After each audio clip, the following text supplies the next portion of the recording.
আজ আমাদের দেশে অগণিত দিবস চালু হয়েছে, আর প্রত্যেকটা দিবসই হচ্ছে হারাম। আমরা দেখতে পাই যে মা দিবস, বাবা দিবস, ভালোবাসা দিবস, বিজয় দিবস, তারপরে আরো কত শত ইত্যাদি ইত্যাদি দিবস, যেগুলোর কোনোটাই কি হয় না, ইসলাম সমর্থন করে না। আর যদি ইসলাম সমর্থন করতো বাবা দিবস, মা দিবস, ভালোবাসা দিবস, বিজয় দিবস ইত্যাদি সবকে যদি মানে আল্লাহ সুবহানাহু ওয়া তাআলা এবং তার রাসূল কি করতো, সমর্থন করতো, তাহলে 365 দিনের কোনো একটি দিন সবচাইতে উত্তম একটি দিবস নামে পরিচিত হতো। শুধু তাই নয়, রাসূল সাল্লাল্লাহু আলাইহি ওয়াসাল্লামের যুগ থেকে নিয়ে সাহাবী যুগ পর্যন্ত, যেটাকে শ্রেষ্ঠ যুগ বলা হয়, সর্বশ্রেষ্ঠ যুগ বলা হয়, সে কত শত দিন রয়েছে, যা এই সমস্ত আমাদের বর্তমান দিন থেকে, বর্তমানে এই দিবস থেকে কোটি কোটি বেশি মর্যাদাশীল। অথচ সেই দিনগুলোকে আমরা মানি না, সেই দিনগুলোকে আমরা করি না, যেহেতু এটা আল্লাহ রাসূল বলেননি বা আল্লাহ তাআলা বলেননি, কেননা এটা বেদাত, আর বেদাত মানে হচ্ছে গুমরাহি, আর গুমরাহি মানে হচ্ছে জাহান্নাম, সে ব্যক্তির স্থান কোথায়, জাহান্নাম। তাহলে বাবার দিবস, মা দিবস, ভালোবাসা দিবস, বিজয় দিবস, তারপরে আপনার আরো ইত্যাদি যে সমস্ত মানে শিক্ষক দিবস, এই সমস্ত দিবস হচ্ছে হারাম, এগুলো কিছুই মানা যাবে না। আমাদের বর্তমান আর কিছুদিন পরে আমাদের যে দিন আসছে, আমাদের যে দিবস সম্মুখে চলে এসেছে, সেটা হচ্ছে 31st নাইট, মানে এই নাইট 30 মানে 30, ফার্স্ট মানে হচ্ছে প্রথম, নাইট মানে হচ্ছে রাত্রি, মানে হচ্ছে 31 রাত, মানে তারপরে যে দিনটা পদার্পণ করবে, মানে যে দিনটা আসছে, সেটা হচ্ছে আপনার কি 1 জানুয়ারি, জানুয়ার, আর মানুষদেরকেও জানোয়ার বানাই দেয় এই দিনটা। এই দিনে এর আগের দিন, এই আগের রাতটা হচ্ছে 31st নাইট। আর ওই রাতে মানুষ কি করে, ওই রাত এমন একটি রাত, সবচেয়ে জঘন্যতম রাত, ওই রাতে কত যুবক যুবতী খারাপ জঘন্যতম পাপে লিপ্ত হয়। ওই রাতে এমন একটি রাত, এই রাত এমন একটি রাত, এই রাতে মানুষ কত রকম ভাবে মানে মদে, আপনার আরো খারাপ খারাপ জিনিসে জড়িত হয়ে যায়। এই রাত এমন একটি রাত, সবচাইতে পাপাচারের রাত এবং জঘন্যতম রাত।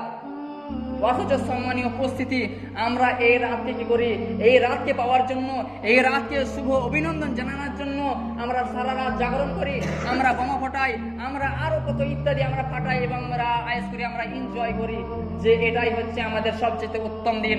আমাদের ঈদ কুরবানি যেগুলো আল্লাহ তাআলা দিয়েছেন, নবী দিয়েছেন, সেই দিন থেকে উত্তম এই দিন আমরা এটা মনে করি, এবং আমরা এরকম হারাম খারাপ জঘন্যতম পাপ, জঘন্যতম কাজে কি হয়ে আমরা লিপ্ত হয়ে যাই। অথচ এটা নবী সাল্লাল্লাহু আলাইহি ওয়াসাল্লামের আদর্শ না, অথচ এটা কোরআন হাদিসের কোনো দলিল না, কোরআন হাদিসের মধ্যে কোনো জায়গাতে আপনি পাবেন না। কোরআন এত মোটা একটি কোরআন বই, 114টি সূরার, 114টি সূরার মধ্যে 6666টি আয়াত রয়েছে। এই আয়াতের মধ্যে আপনি কোনো জায়গায় কোনো অংশে আপনি পাবেন না।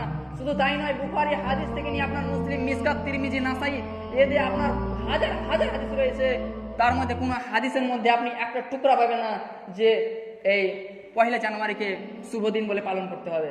অথচ আমরা দেখতে পাই কতজনের মানুষের মধ্যে, হয়তো আমি আপনাদের সম্মুখে আজকে খুতবা দিচ্ছি, এই জন্য আমি আপনাদেরকে সতর্ক করে দিচ্ছি যে আপনার নিজে মানুষ সতর্ক হবেন, আপনার পরিবারকে সতর্ক করবেন, আরো আপনার যদি বন্ধু যারা থাকে, যদি আপনাদের হোয়াটসঅ্যাপের মধ্যে শেয়ার করে, তাহলে আপনারা তাদেরকে নিষেধ করবেন, যেহেতু এটা নবীর আদর্শ না, যেহেতু এটা হারাম, এই দিবস পালন করা যায় না, এটা শিরক, এটা বিদআত। ওই একটি গুনাহের কারণে, একটি শিরকের কারণে, একটি বিদআতের কারণে আপনার লাইফে যত রকম আপনি ইবাদত করেছেন, সব কিছুই আপনাকে এই একটি জিনিসে আপনাকে জাহান্নামে নিয়ে যাওয়ার জন্য যথেষ্ট। এই একটি কারণ, এই 31st নাইট, এই গুড নাইট আপনি লিখে দিলেন, গুড নাইট এটাও তো লেখা যাবে না, গুড মর্নিং এটাও করা যাবে না, কেননা এটা বিদআত। এটা খ্রিস্টানদের কৃষ্টি কালচার, খ্রিস্টানদের কৃষ্টি কালচারকে কখনোই মানা যাবে না। আপনি গুড নাইট না বলে আপনি বলতে পারেন ফি আমানিল্লাহ, মানে আল্লাহ যদি আপনাকে সালামত রাখেন, তো অবশ্যই ইনশাআল্লাহ আবার কাল দেখা হবে। হোয়াটসঅ্যাপে আপনি এটা বলতে পারেন, আসসালামু আলাইকুম, সালাম দিয়ে আপনি ফি আমানিল্লাহ বলতে পারেন। কিন্তু দেখা যায় এই মানুষ কি করে, ভাই পরে কথা হবে, গুড নাইট, আবার সকালে হলো তো গুড মর্নিং। আর কিছুদিন পরে আমাদের কি হবে, হোয়াটসঅ্যাপে কত মানুষ কি করবে, স্ট্যাটাস দিবে যে 2023 শুভ উদ্বোধন, ওয়েলকাম ইত্যাদি ইত্যাদি। কিন্তু এগুলো কি, এগুলো কাদের কৃষ্টি কালচার, এগুলো খ্রিস্টান, ইহুদি, হিন্দুদের কৃষ্টি কালচার, এগুলো মানা যাবে না। আল্লাহ রাসূল স্বয়ং তিনি নিজে বলেছেন, মান তাসাব্বাহা বিকাউমিন ফাহুয়া মিনহুম, যে ব্যক্তি অন্যদের সাথে মুসাবিহাত করলো, তাদের কৃষ্টি কালচারকে ভালোবাসলো, তাদের দিবসকে ভালোবাসলো এবং সেই খুশিতে খুশি মানালো, সে তাদের সঙ্গী হয়ে গেল। যদি আপনি 50 বছর 40 বছর ধরে আল্লাহর ইবাদত করেছেন, কোরআন তেলাওয়াত করেছেন, তাহাজ্জুদ করেছেন, আরো কত ইত্যাদি ইত্যাদি ইবাদত করেছেন, এত ইবাদতের সঙ্গে জড়িত হওয়ার পরে আপনি যদি একটি দিন কি করেন, ওই দিবসের সঙ্গে জড়িত হয়ে যান, সেই খুশিতে আপনি নিজেকে আত্মহারা হন, তাহলে কিন্তু আপনি ওই ইহুদি খ্রিস্টানদের মতো হয়ে গেলেন। কেননা জানুয়ারি এটা হচ্ছে ইহুদি খ্রিস্টানদের ক্যালেন্ডার, এটা হচ্ছে ইহুদি খ্রিস্টানদের এটা দিবস। পয়লা বৈশাখ এটা হচ্ছে হিন্দুদের দিবস।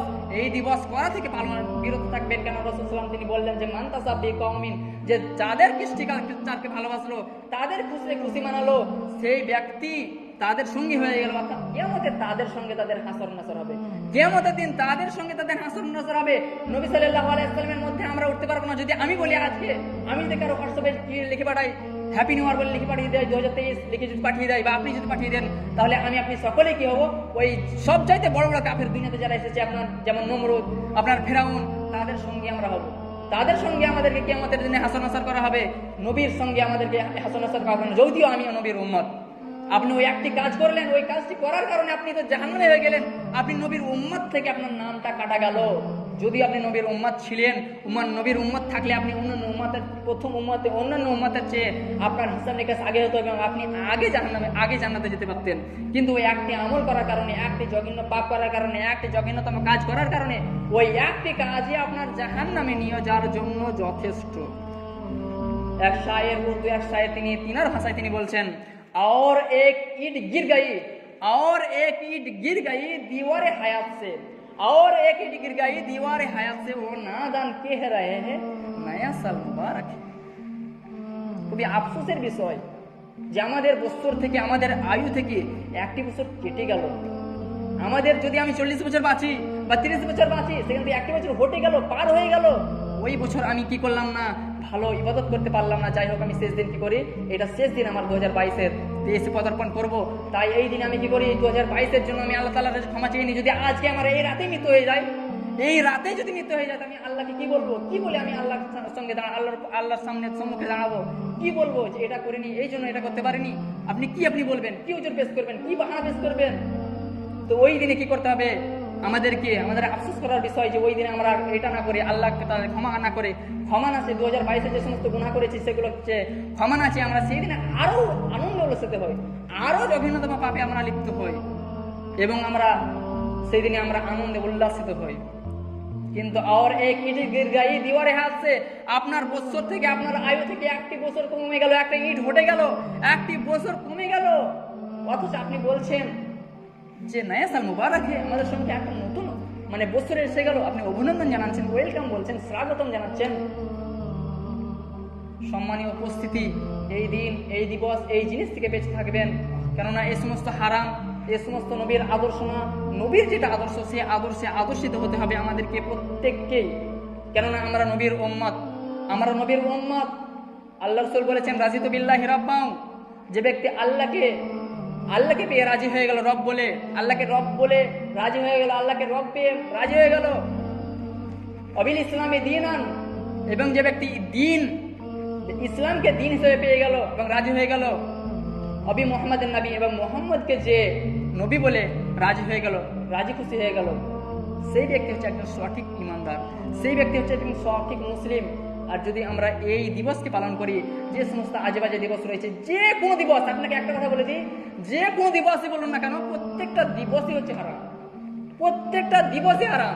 সেই দিবস পালন করা থেকে বেঁচে থাকবেন, দূরে থাকবেন। পরিশেষে আল্লাহ সুবহানাহু ওয়া তাআলার কাছে দোয়া করি, আল্লাহ সুবহানাহু ওয়া তাআলা যেন আমাদের প্রত্যেককে এই জঘন্যতম পাপ, জঘন্যতম দিবস, জঘন্যতম জিনিস থেকে বাঁচার তৌফিক এনায়েত করে।